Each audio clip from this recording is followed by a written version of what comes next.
Welcome everyone, and thanks for joining the Mindfulness with Matt session. Once again, we were out in the streets this evening with the family, clapping for our key workers who are nobly keeping our country moving. So another moving moment, I'm sure, for all of us. So yeah, thank you and welcome everyone. This week, we are going to talk about the mountain meditation. And this is a particular favorite of mine. We often talk about when we're in meditation, us becoming the mountain, becoming that stable kind of mountain. And that's something that we'll explore in the meditation tonight from John Kabat-Zinn. And we often talk about our emotional weather system and how our emotions and the way that we feel are a bit like a weather system. Some days it might be a bit foggy and cloudy, the sun might be peeking through. Other days it might be lovely and warm and sunny. Maybe there's a little bit of rain that passes through. So we'll explore a little bit about weather systems and mountains, and we're going to go through a lovely meditation by John Kabat-Zinn, who is one of the proponents of mindfulness in the business world and in the our personal world as well. And yeah, I really love this meditation, so I'm really pleased to be able to share it with you. So for this, I would just like to start with a quote that I found that I don't actually know who this is by, to be honest, but I thought it was quite relevant. The mountains are my bones, the rivers my veins, the forests are my thoughts, and the stars are my dreams. The ocean is my heart, its pounding is my pulse. The songs of the earth write the music of my soul. I just found that one on one of my journeys through looking for inspiration and just really like that. So you can take whatever meaning you want from that as well.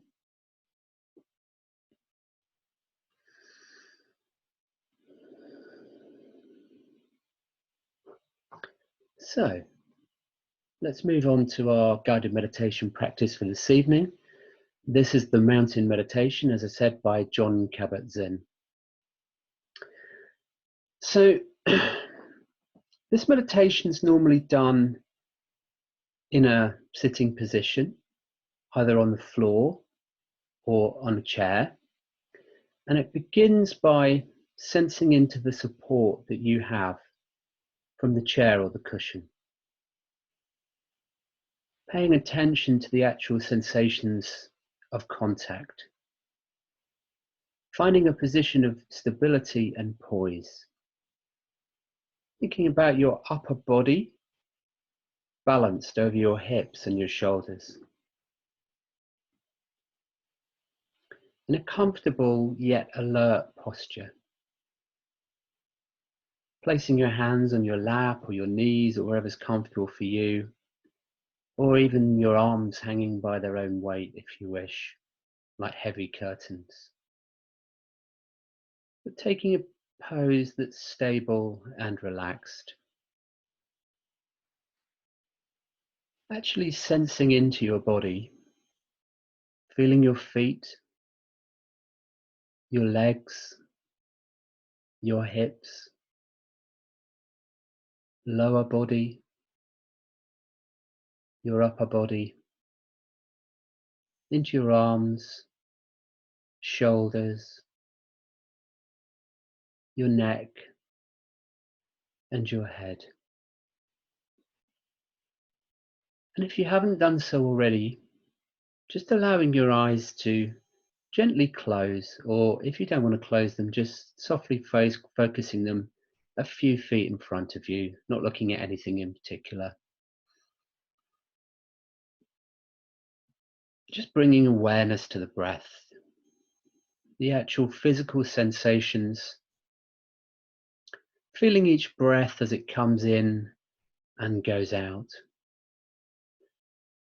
Letting the breath just be as it is. without trying to change or regulate in any way.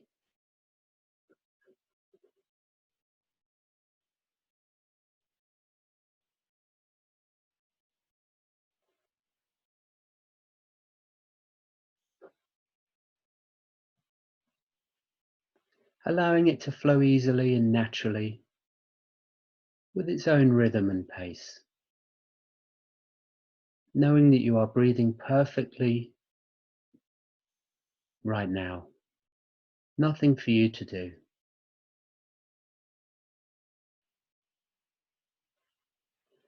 Allowing the body to be still and sitting with a sense of dignity, a sense of resolve, a sense of being complete, whole, in this very moment, with your posture reflecting this sense of wholeness.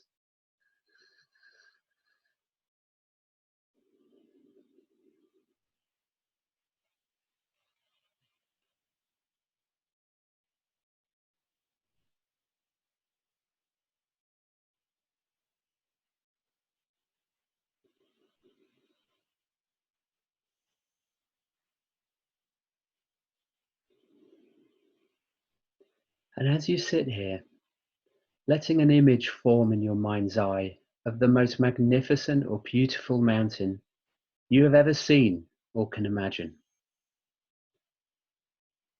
Letting it gradually come into greater focus.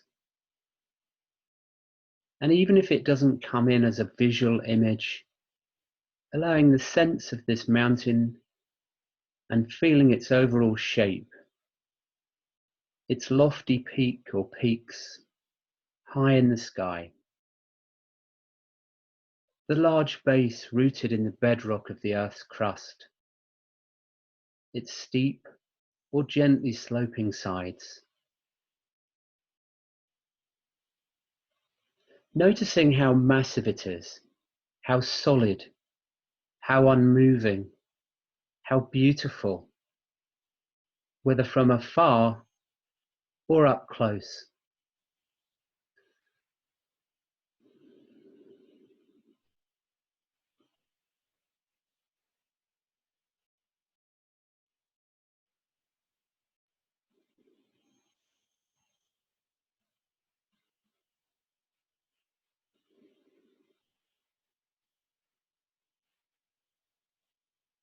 Perhaps your mountain has snow blanketing its top and trees reaching down to the base, or rugged granite sides. There may be streams and waterfalls cascading down the slopes. There may be one peak or a series of peaks, or with meadows and high lakes.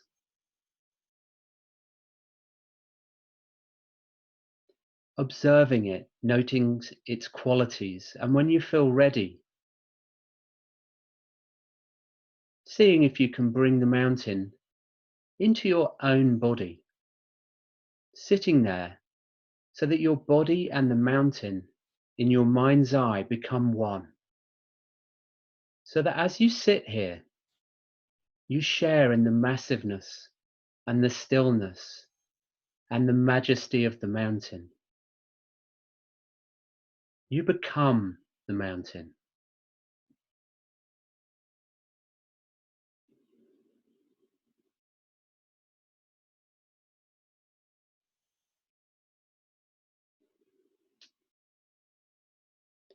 Grounded in the sitting posture, your head becomes the lofty peak, supported by the rest of the body and affording a panoramic view.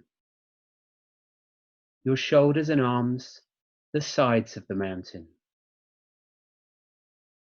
Your buttocks and legs, the solid base, rooted to your cushion or your chair. Experiencing in your body a sense of uplift from deep within your pelvis and spine.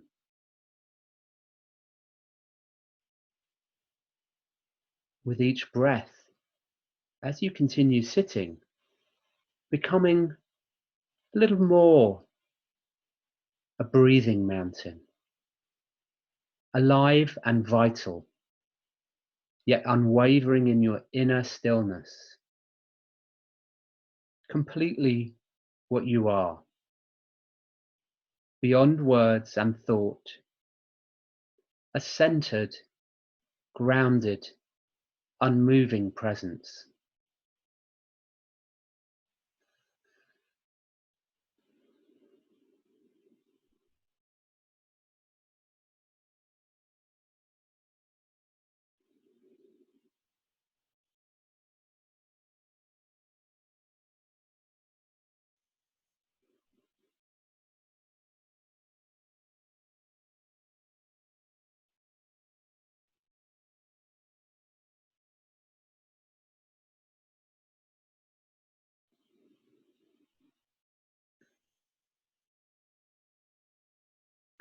And as you sit here, becoming aware of the fact that as the sun travels across the sky, the light and shadows and colors are changing virtually moment by moment in the mountain's stillness, and the surface teems with life and activity. Streams, melting snow, waterfall, plants, and life.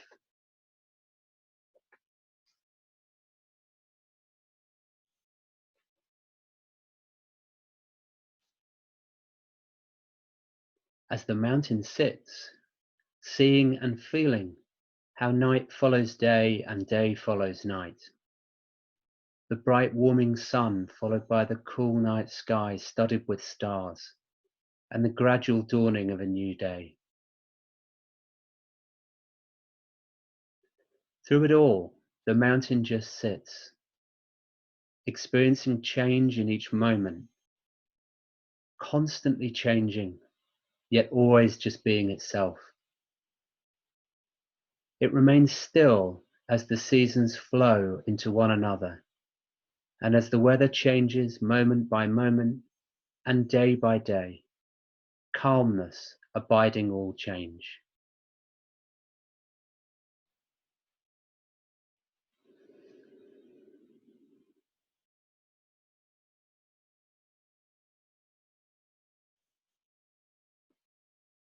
In summer, there is no snow on the mountain, except for perhaps the very peaks or in crags shielded from direct sunlight. In autumn, the mountain may wear a coat of brilliant fire colors. In winter, a blanket of snow and ice.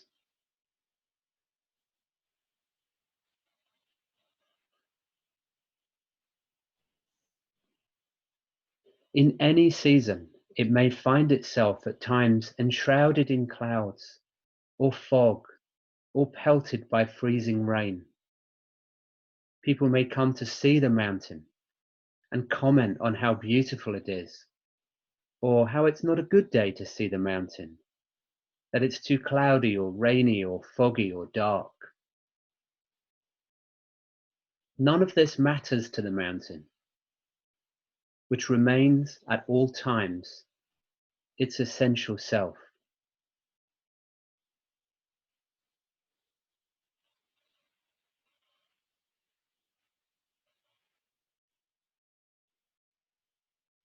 Clouds may come and clouds may go, but tourists may like it or not. The mountain's magnificence and beauty are not changed one bit by whether people see it or not, seen or unseen, in sun or clouds, boiling or frigid, day or night. It just sits, being itself.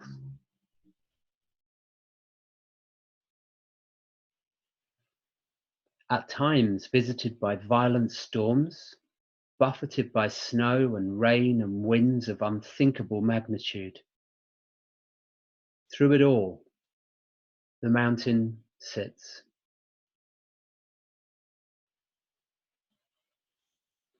Spring comes. Trees leaf out. Flowers bloom in the high meadows and slopes. Birds sing in the trees once again. Streams overflow with waters of melting snow. Through it all, the mountain continues to sit, unmoved by the weather, by what happens on its surface, by the world of appearances, remaining its essential self. Through the seasons, the changing weather, the activity ebbing and flowing on its surface.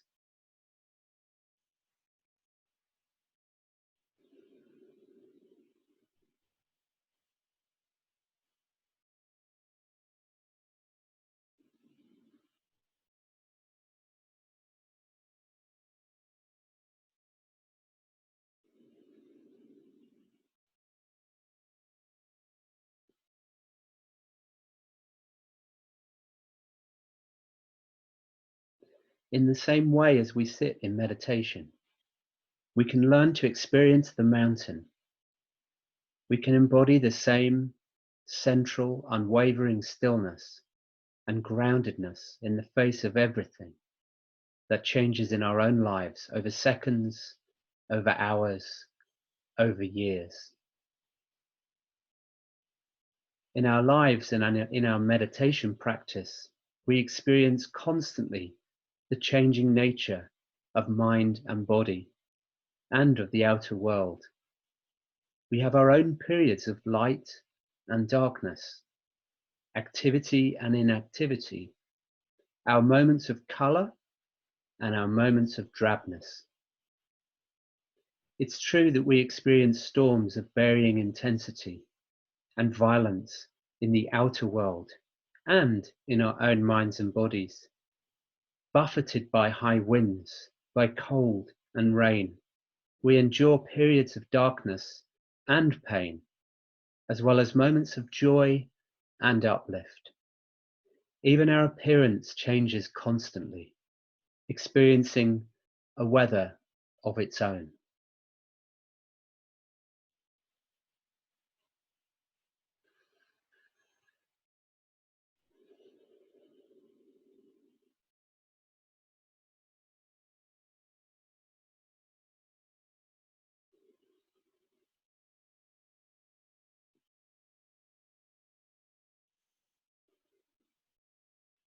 By becoming the mountain in our meditation practice, we can link up with its strength and stability and adopt them for our own.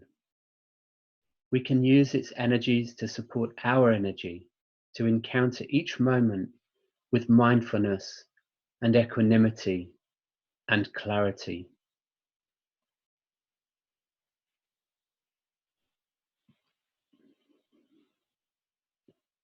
It may help us to see that our thoughts and feelings, our preoccupations, our emotional storms and crises, even the things that happen to us, are very much like the weather on the mountain.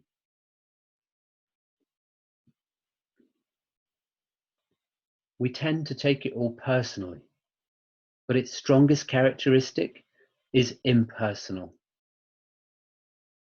The weather of our own lives is not to be ignored or denied. It is to be encountered, honored, felt, known for what it is, and held in awareness. And holding it in this way, we come to know a deeper silence and stillness and wisdom. Mountains have this to teach us and more if we can let it in.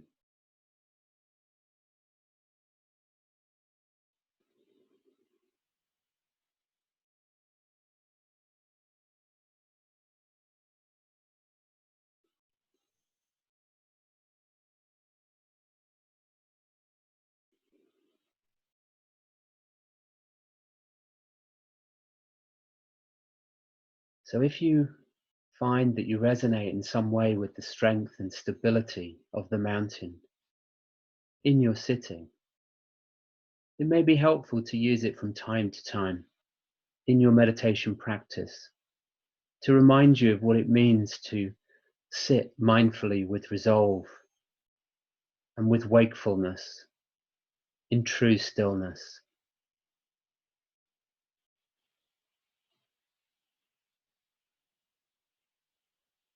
And so for the next few moments, in the time that remains, I just invite you to continue sustaining the mountain meditation on your own, in silence, moment by moment, until you hear from me again.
And then I invite you just gently to feel your feet on the floor, feel yourself in the chair, on your cushion, feel the weight of gravity pulling you down. Just experiment, make a few small movements, maybe wiggle your fingers, wiggle your toes, move your feet around a little bit. Just gently bring yourself back. And when you're ready, opening your eyes, taking a stretch in any way that you need.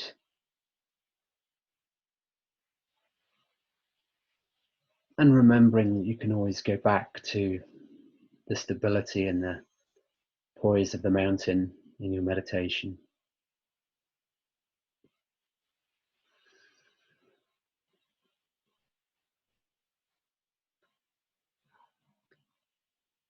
And with that, I leave you with the mindfulness resources. There are also more on my website if you'd like to check those out, along with my book list and a few other videos and some replays of these sessions. I really thank you all for joining me this evening and practicing, and I really hope that you found the mountain meditation interesting, and yeah, let me know any feedback that you might have. So with that, I wish you well, stay safe, stay connected, and I'll see you again next time. Bye. Thank you, Rosa. Thank you. Thank you, everyone.